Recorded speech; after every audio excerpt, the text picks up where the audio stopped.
പ്രസംഗം മലയാളത്തിലാണ്. എന്നെ പ്രിപ്പയർ ചെയ്ത്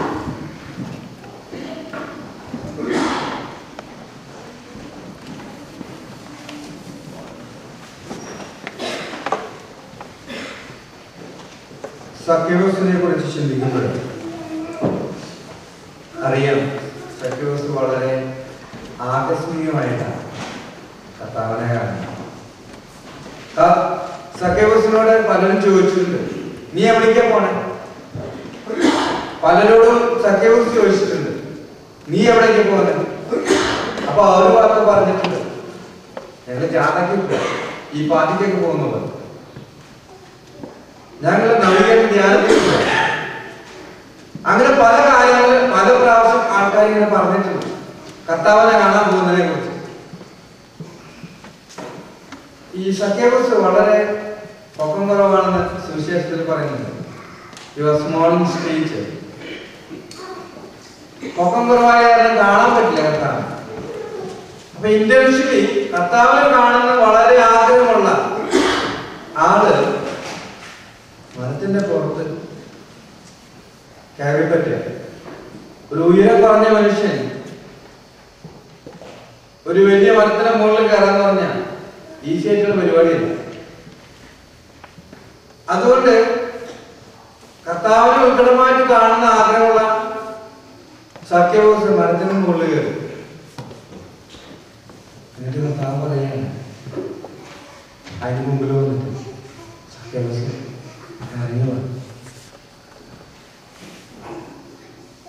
ഇന്ന് നിന്റെ ഭവനത്തിൽ എനിക്ക് താമസിക്കുന്നു. ഇന്നലെ ഞാൻ പറഞ്ഞത് ഉപവസിക്കുന്ന കാര്യമാണ്.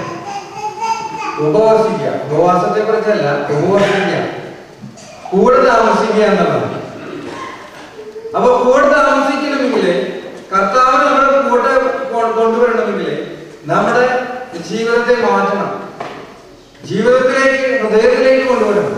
ഹൃദയത്തിനകത്ത് ഒത്തിരി കാര്യങ്ങളുണ്ടെങ്കിൽ കർത്താവ് താമസിക്കാനായിട്ട് ഇടണ്ടാകും.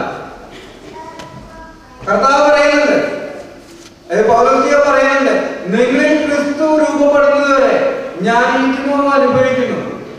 എനിക്ക് നിങ്ങളോട് പറയാനുള്ളത്, നിങ്ങളിൽ ക്രിസ്തു രൂപപ്പെടുന്നവരെ ഞാൻ മനോവേദന അനുഭവിക്കുന്നു. അപ്പൊ ക്രിസ്തു എന്നിലെങ്ങനെ രൂപപ്പെടുന്നത്?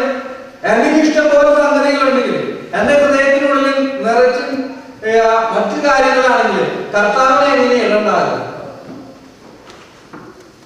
ഉണ്ടാകും. എന്റെ ഹൃദയത്തിനുള്ളിൽ മറ്റു പലതും ആണെങ്കിൽ ഹൃദയത്തിനകത്ത് ഉണ്ടാവില്ല. അപ്പൊ ഒഴിഞ്ഞുകൊടുക്കുന്ന ഒരു കർത്താവിനെയാണ്. കർത്താവിന് വേണ്ടിയിട്ട് മറ്റു സാധനങ്ങളൊക്കെ ഒഴിക്കണം. അത് കർത്താവിനെ കുരിശിൽ നോക്കുമ്പോ ശൂന്യവൽക്കരണമാണ്. കർത്താവിനെ കുരിശിൽ നോക്കുമ്പോ കർത്താവ് നമ്മളെ പഠിപ്പിക്കുന്ന രീതിയാണ്, എന്നെ മാറ്റാനായിട്ട് എനിക്ക് സാധിക്കും.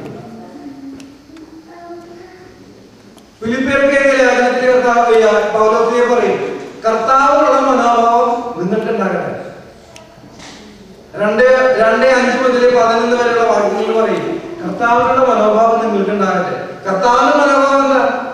ദൈവമായിരുന്നിട്ടും ദൈവമായിട്ടുള്ള സമാനത നിലനിർത്താതെ അവിടുന്ന് സ്വയം ശൂന്യവൽക്കരിച്ച് വെറും മനുഷ്യനായി പിറന്ന് മാത്രമല്ല കുരിശിന് വരികയും ചെയ്യുന്ന ഒരു ദൈവമാണ്.